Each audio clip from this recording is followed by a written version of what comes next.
Di awal film ini, kita langsung disambut dengan sosok pria yang bernama Evan. Dialah tokoh utama kita. Wajahnya pucat, nafasnya terburu-buru. Jelas sekali dia sedang panik saat itu. Dia menuliskan sebuah pesan di atas kertas yang berisi, jika ada yang menemukan ini, maka rencanaku gagal dan aku sudah mati. Tapi jika aku bisa mengulang segalanya, mungkin aku akan selamat. Ada apakah ini? Tapi sebelum kita menemukan jawabannya, cerita membawa kita mundur ke masa lalu, ke saat Evan masih berusia 7 tahun saat itu.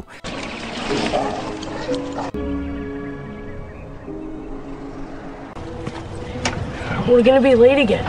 Sejak kecil, rupanya dia tumbuh tanpa sosok ayah. Dan sang ayah rupanya sudah lama dirawat di rumah sakit karena menderita gangguan mental. Lalu suatu hari di sekolahannya Evan, sang gurunya melihat sebuah gambar mengerikan tentang pembunuhan yang entah bagaimana tiba-tiba bisa muncul di bukunya Evan itu. Dan langsung sang guru memanggil ibunya Evan yang bernama Levi. Dan ketika ditanya, Evan malah bersikap bersikeras jika dia nggak pernah menggambarnya. Jawaban itu membuat sang guru khawatir.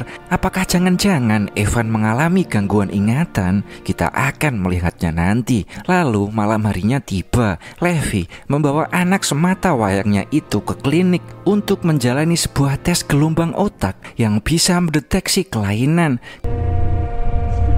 Kekhawatiran Levi ini wajar karena dia takut penyakit mental suaminya atau ayah Evan ini bisa menurun pada Evan. Sang dokter pun mencoba menenangkan. Dia menyarankan suatu cara sederhana untuk melatih ingatan Evan, yaitu menulis buku harian. Lewat catatan itu, Levi bisa menguji ingatan putranya ini. Jika apa yang ditulis sesuai dengan yang dia alami, maka gak ada yang perlu dikhawatirkan. Evan mulai menulis catatan hariannya seperti yang disarankan oleh sang dokter. Tapi gak lama setelah itu, Levi menemukan si Evan sedang berdiri di dapur sambil memegang pisau dengan tatapan kosong. Tiba-tiba saja begitu loh, ini bocah parah banget. Karena harus berangkat kerja, Levi akhirnya memutuskan menitipkan Evan kepada George, sang tetangganya, sekaligus ayah dari dua sahabat Evan, yaitu Tommy dan Kelly. Mereka sudah saling mengenal sejak lama. Evan, guess what? Dad got a new video camera and we're all... Dan siang itu, George mencoba mendekati Evan dengan cara yang menyenangkan. Dia berkata dia tengah membuat sebuah film, lalu menawarin Evan untuk menjadi bintang utamanya. Si Evan sempat terlihat senang mendengarnya, tapi tanpa sehelai pakaian bersama Kelly. Dan saat itulah kenyataan mengerikan terungkap. Si George ini ternyata adalah seorang pedofil. Bangsat emang ini George. Dan keesokan harinya, Levi dipanggil oleh dokter untuk mendengar hasil tes Evan. Hasilnya negatif, gak ada kelainan pada otak Evan. Dokter menduga hilangnya kesadaran dan ingatan Evan lebih disebabkan oleh stres berat semata. Wajar, mengingat dia tumbuh hanya bersama ibunya tanpa sosok ayah. Dan sebagai langkah terapi, dokter menyarankan agar Levi mencoba mempertemukan Evan dengan ayah kandungnya, berharap pertemuan itu bisa membuka jalan penyembuhan. Langsunglah mereka sampai di rumah sakit jiwa itu untuk menemui ayah Evan. Tapi alih-alih menyambut putranya dengan hangat, sang ayah malah menyerang dengan brutal. Dia mencekik Evan hingga petugas terpaksa melumpuhkannya. Para petugas terlalu keras memisahkan sang ayah Evan sehingga membuat kepala sang ayah terbentur. Benturan keras itu membuat sang ayah tewas seketika. Oh alah, gendeng sama aja gendeng.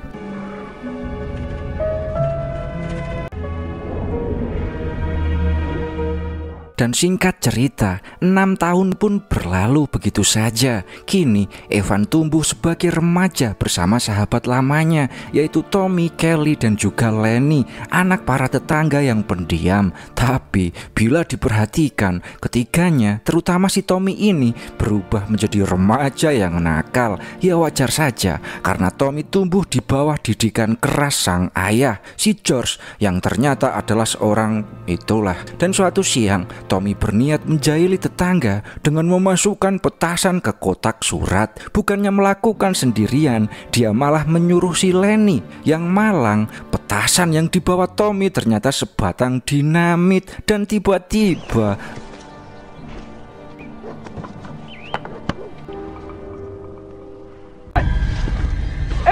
ledakan keras itu membuat Lenny trauma hingga jatuh pingsan. Dan ambulan pun dipanggil. Dan ketika Tommy ditanya, dia malah berbohong dengan mengatakan jika Lenny tiba-tiba ambruk saat mereka bermain petak umpet. Sementara itu, si Evan justru mengaku gak inget apa-apa, kecuali momen ketika kedua tangannya menutupi telinga Kelly. Dan seperti biasa, dia menuliskan di buku hariannya tentang kejadian itu. Meski kebiasaan itu gak juga menyembuhkan ingatan yang hilang tiba-tiba. Saat membereskan kamarnya, Evan gak sengaja menemukan surat kematian dari kakeknya. Dari situlah dia mengetahui jika sang kakek juga menderita gangguan mental, sama seperti bapaknya.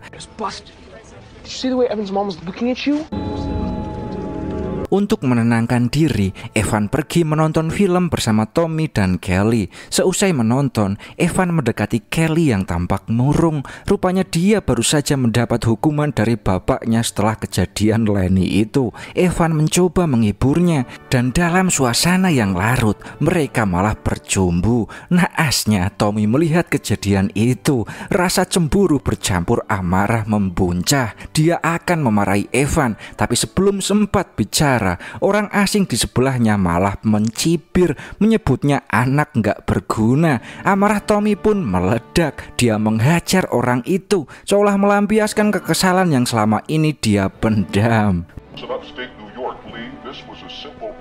Dan sementara itu di rumah, si Levi mendengar berita tentang ledakan dinamit yang belum diketahui pelakunya. Sekilas pikirannya melayang pada Evan. Apakah dia ikut terlibat? Levi takut pergaulan buruk itu akan menyeret Evan makin dalam dan makin dalam lagi. Dan demi kebaikan, dia memutuskan mereka harus pindah ke kota lain demi menghindari pergaulan bebas. Dan 2 hari kemudian, sebelum rencana pindah terlaksana, Evan dan Kelly menjenguk Lenny yang baru saja pulang dari rumah sakit. Mereka bertiga lalu berjalan ke hutan untuk menghabiskan waktu. Tapi di tengah hutan, Evan dikejutkan ulah gila Tommy yang berniat membakar anjingnya hidup-hidup. Emang kucluk si Tommy ini. Dan ketika Evan mencoba menghentikannya, Tommy justru mengangkat kayu besar. Pukulan itu meleset mengenai Kelly. Bukannya berhenti, Tommy malah makin membabi buta, menghajar Evan sampai pingsan.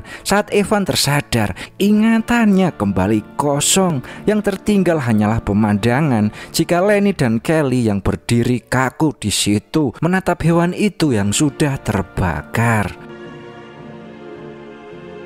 Dan setelah kejadian itu, kini tiba waktunya Evan dan ibunya untuk pindah ke kota lain.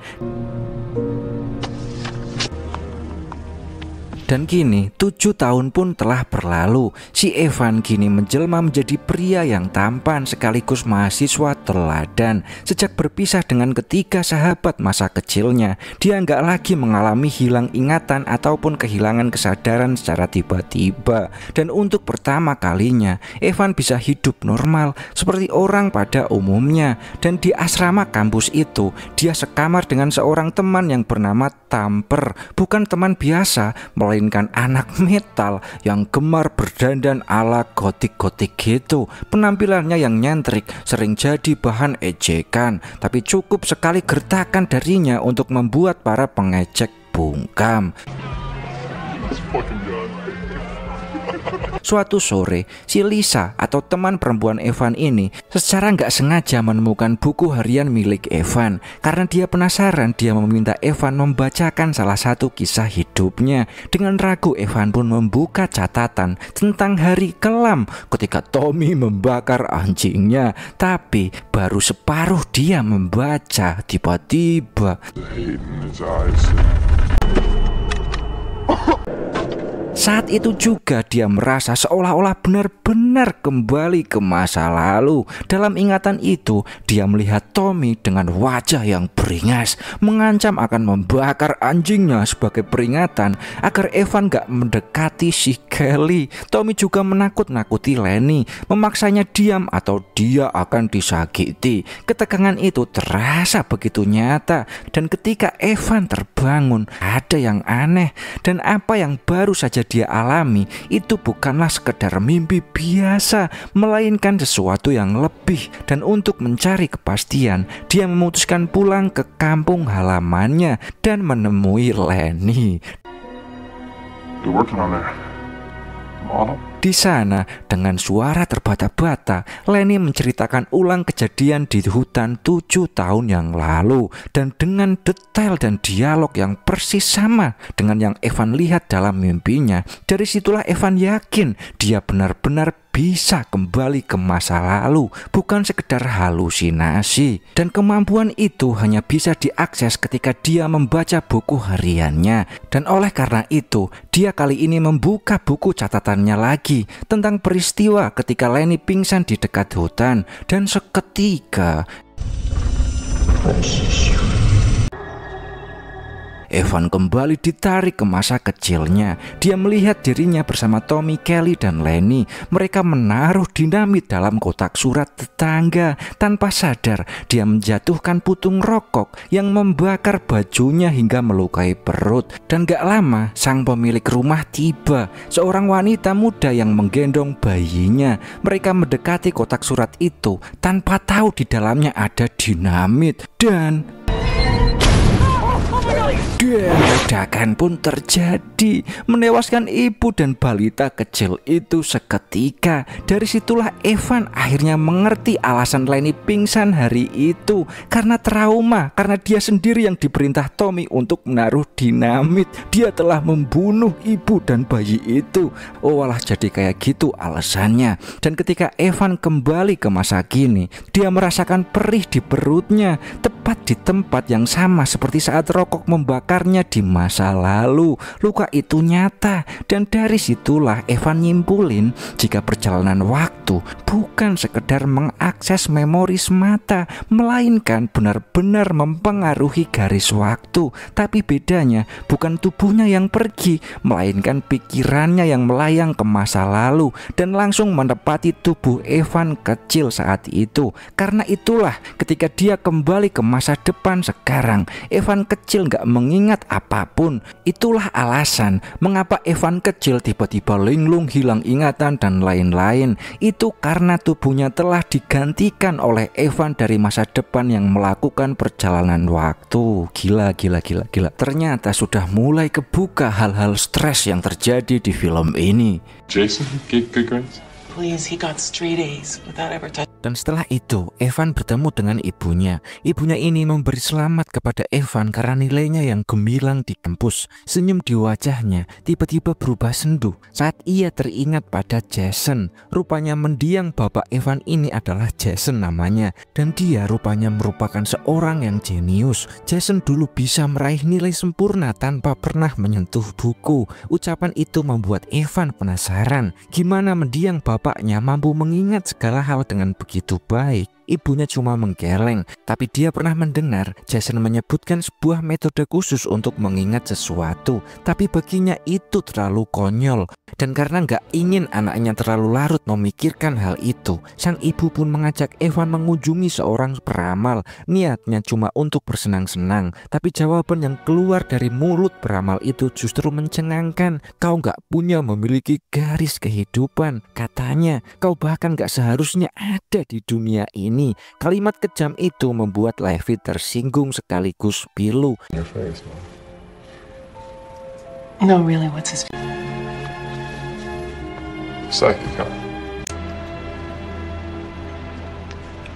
Dia mengingat masa lalunya sebelum Evan lahir. Rupanya dia pernah 2 kali keguguran. Selama mengandung Evan, dia selalu dihantui rasa takut akan kehilangan untuk ketiga kalinya. Tapi Tuhan berkehendak lain. Evan pun lahir dengan selamat. Dan karena itu Levi sangat menjaganya dengan penuh kasih sayang.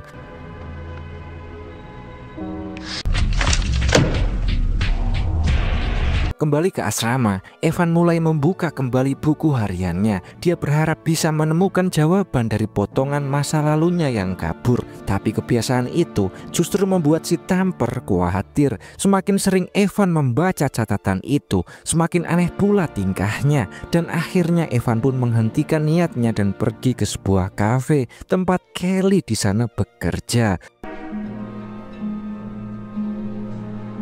Dan pertemuan mereka terasa hangat pada awalnya, tapi berubah muram ketika Evan menyinggung masa kecil mereka tentang syuting di ruang bawah tanah mereka bersama ayah Kelly yang telanjang itu. Wajah Kelly pucat, jelas dia nggak ingin mengingat kengerian itu. Dan dengan nada getir dia balik bertanya, "Kalau kau peduli padaku, kenapa kau nggak pernah sekalipun menghubungiku selama ini, Van?" Dan Evan pun justru malah nggak bisa jawab.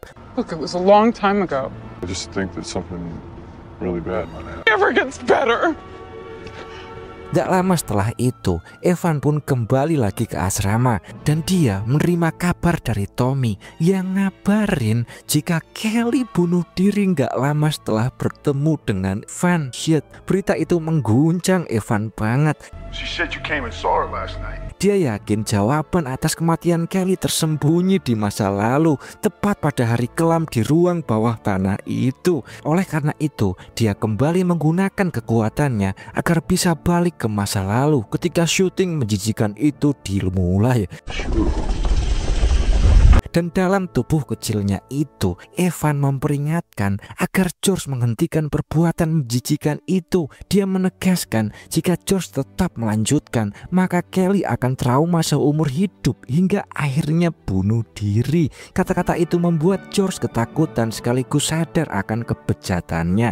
Dia pun berjanji nggak lagi menyentuh anak-anaknya. Tapi ketika Evan kembali ke masa kini, dia mendapati dirinya bukan lagi di kamar asrama, melainkan di sebuah ruangan bersama Kelly yang kini hidup normal di sisinya. Tapi tiba-tiba rasa sakit kepala yang luar biasa menyerang Evan, pertanda jika ada memori baru yang masuk. Semua kenangan lama dihapus, digantikan oleh realitas baru. Dalam garis waktu ini, masa kecil Evan bisa berbeda. Dia tumbuh sangat dekat dengan Kelly, dan di masa sekarang ini mereka berpacaran. Yang tadinya tragedi kini berubah menjadi kisah cinta. Semua karena satu keputusan Evan yang dibuat di masa lalu barusan itu. Ya, Evan kembali ke masa lalu untuk mencegah Kelly bunuh diri, dan akhirnya berimbas seperti sekarang ini. Gila.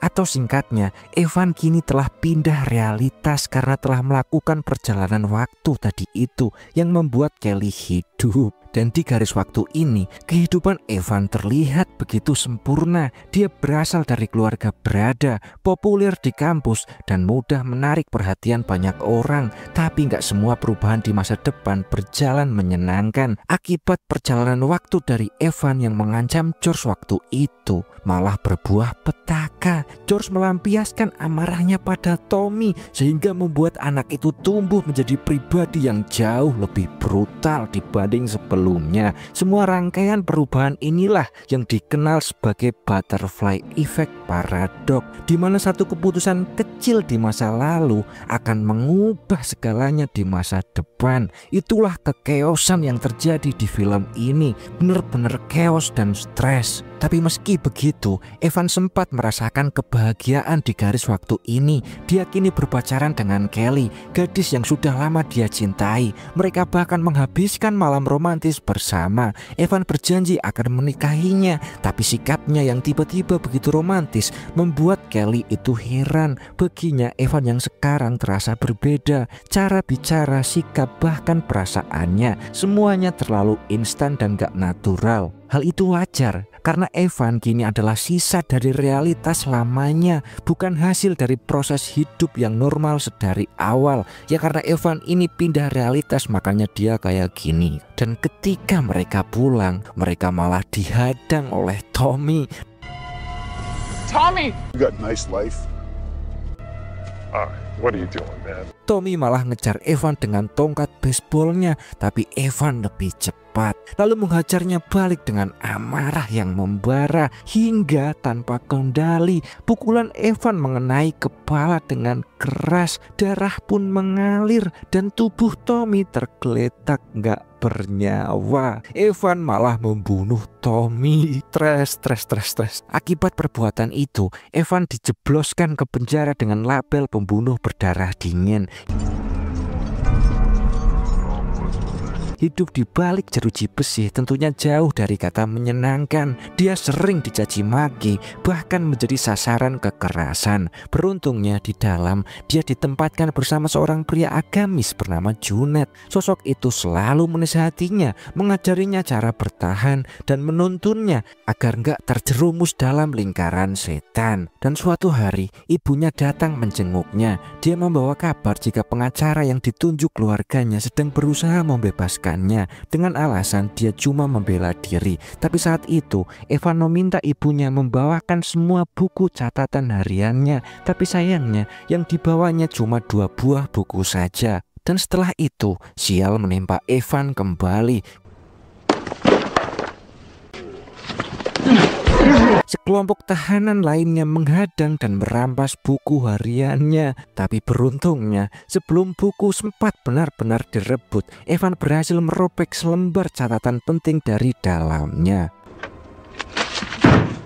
Evan bercerita pada Junet, dia yakin Tuhan punya alasan mempertemukan mereka, dan Evan berjanji akan menunjukkan jika keajaiban itu benar-benar ada. Dan untuk membuktikannya, dia membaca lembaran catatan harian itu, sebuah tulisan masa kecil ketika gurunya meminta murid-murid menggambar cita-citanya yang di awal film tadi. Anehnya, Evan menggambar sosok pria yang baru saja melakukan pembunuhan. Ini adalah gambar yang di awal film tadi, dan dengan sengaja Evan malah melukai kedua telapak tangannya sendiri saat kembali ke masa lalu itu. Dan ketika tersadar lagi di sel, luka itu benar-benar ada sekarang. Evan pun menunjukkan bekas luka itu kepada Junet. Baginya itu adalah bukti nyata jika perubahan masa lalu bisa mempengaruhi masa kini atau masa depan. Dan berbekal keyakinan itu, Evan minta bantuan Junet. Bersama-sama mereka menyusun rencana, dan saat mendatangi sel para tahanan yang merampas bukunya,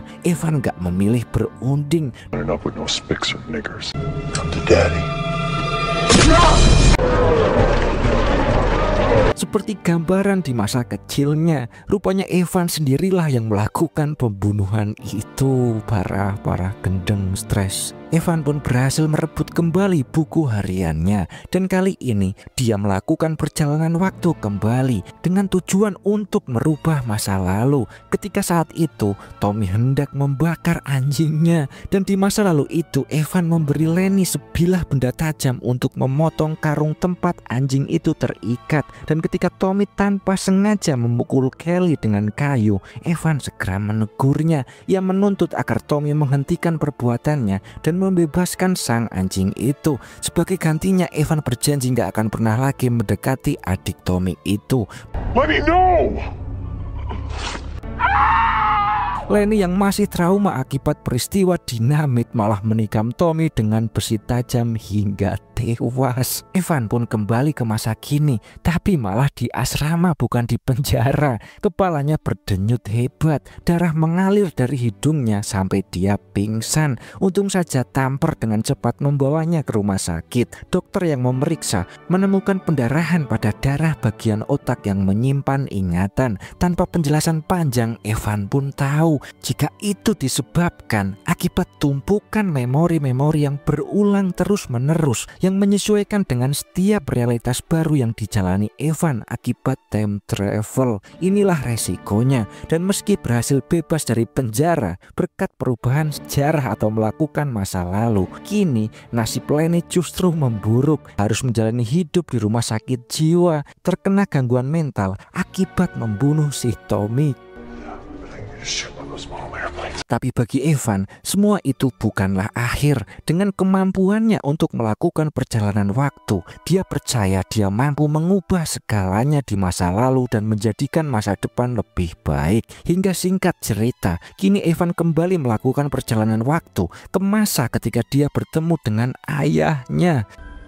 Look, Jason, I need some fast and Dia sengaja menceritakan tentang kemampuan menembus waktunya. Jason langsung sadar anak yang berdiri di depannya ini bukanlah Evan kecil, melainkan Evan dari masa depan. Rahasia besar pun terungkap, dan benar, ternyata Jason juga memiliki kemampuan perjalanan waktu serupa dengan Evan, yang ternyata adalah warisan dari kakek mereka yang kini turun-menurun pada keturunannya. Jason malah berusaha membunuh Evan. Dia yakin jika Evan mati, maka siklus perjalanan waktu dan kekacauan semua ini akan berakhir stop di Evan. Dan inilah alasan mengapa Jason mencekik Evan ketika Evan menjenguknya di rumah sakit. Karena Jason tahu dia jenius, sayalah yang gendeng karena belum tahu. Dan setelah kembali ke masa kini, Evan pun mencari Kelly di rumahnya. Tapi Kelly sudah pindah ke kota sebelah dan hidup sebagai pecandu obat. Inilah alasan mengapa ayah Evan mau membunuh Evan. Karena setiap kali dia melakukan perjalanan waktu, pasti semuanya akan kacau dan berubah total. Evan pun ngungkapin jika dia bisa merubah takdir seseorang dengan cara kembali ke masa lalu. Kalau kau emang bisa mengubah takdir, kenapa kau nggak kembali ke saat ledakan dinamit yang pernah merenggut nyawa seorang wanita dan bayinya? Ujar si Lenny itu. Karena sejak tragedi itulah hidup mereka semua benar-benar hancur berantakan. Dan oleh karena itu, Evan pun memberanikan diri kembali ke masa lalu, ke waktu itu untuk kedua kalinya. I was holding my hands over Kaylee's ears. I think I was more focused. Ia dan Tommy berusaha memperingatkan sang wanita agar menjauhi kotak surat, tapi usaha itu justru berujung bencana. Ledakan malah mengenai Evan, dan ketika kembali ke masa depan, dia malah tangannya hilang dan buntung karena ledakan itu. Lagi-lagi sakit kepala hebat menyerangnya akibat kenangan baru yang menumpuk di otaknya. Tapi kali ini realitas terlihat lebih baik. Lenny nggak mengalami trauma, gak gila, bahkan menjadi mahasiswa matematika yang hebat, berpacaran dengan Kelly. Sementara Tommy berubah drastis, menjadi religius dan sangat menyayangi Evan setelah memilih tinggal bersama ibunya. Cuma saja kebahagiaan itu dibayar mahal. Levi, si ibunya, kini terbaring lemah. Sejak Evan kehilangan kedua tangannya, Levi menjadi perokok berat karena stres, hingga paru-parunya pun rusak. Evan mencoba menghiburnya, berjanji akan memperbaiki segalanya lagi. Tapi perkataannya justru membuat Levi teringat pada Jason yang dulu juga pernah bertekad sama, sebelum akhirnya dia gila karena menyadari jika setiap usahanya hanya akan memperburuk masa depan. Tapi Evan pun tetap nekat, dia akan pergi ke masa lalu lagi. Namun gak ada peristiwa penting yang bisa dia ubah, dan akhirnya dia nekat kembali ke waktu ketika George mengajaknya syuting di bawah ruang tanah. wait. I need my belt. Kali ini rencananya jelas, dia ingin meledakkan George dengan dinamit. Sayangnya rencana itu gagal. Dinamit itu bergulir ke arah Kelly dan justru menewaskannya. Karena kehilangan Kelly menghancurkan Evan, dia jatuh dalam depresi berat hingga akhirnya dirawat di rumah sakit jiwa dan stres. Dan ketika meminta catatan hariannya, dokter menjawab jika Evan gak pernah menulis buku harian apapun. Semua cerita perjalanan waktu yang diyakini Evan hanyalah halusinasi belaka. Bagi dokter, Evan cuma menciptakan penyakit yang gak pernah ada, sama persis seperti Jason atau bapaknya dahulu. Dan kesimpulannya pun jelas, setelah Jason dan kakeknya gagal mengubah sejarah, mereka berakhir dengan didiagnosis gangguan jiwa, sama seperti Evan ini. Frankly, I'm surprised he's still here. Dan di tengah kebingungan itu, Evan bertanya pada ibunya tentang rekaman video lama. Ibunya menjawab semua rekaman masih ada di rumah sakit, karena sejak Evan dirawat, dia sering memutarnya untuk mengenang masa kecilnya. Dan malam harinya, Evan pun menyelinap ke ruangan arsip. Dia menulis sepucuk pesan di atas kertas, pesan yang ternyata adalah adegan pembuka di awal film tadi, sebelum akhirnya menonton rekaman video saat dirinya masih dalam kandungan. Dari rekaman itu, Evan melakukan perjalanan waktu terakhir kembali ke dalam rahim ibunya, dan di sana dia memilih untuk membunuh dirinya sendiri dengan mencekik tali pusarnya. Semua ramalan yang pernah dia dengar oleh peramal tadi terbukti benar. Evan memang gak memiliki garis kehidupan, gak seharusnya lahir ke dunia. Dan dengan akhir itu, kutukan keluarga pun berakhir selamanya, tamat di Evan. Tapi di sisi lain, keputusan Evan itu justru memberi dampak besar pada orang-orang sekitar. Si Tommy dan Kelly kini tinggal bersama ibunya yang akhirnya tumbuh dalam lingkungan yang sehat tanpa bayangan toksik dari bapak mereka. Begitu juga si Lenny, tanpa kehadiran Tommy yang dulu sering mengganggu, dia tumbuh penuh kasih sayang hingga akhirnya memutuskan menikah dengan Kelly. Terima kasih teman-teman sudah menonton. Saya pamit undur diri dan sampai jumpa di lain waktu. Terima kasih semuanya.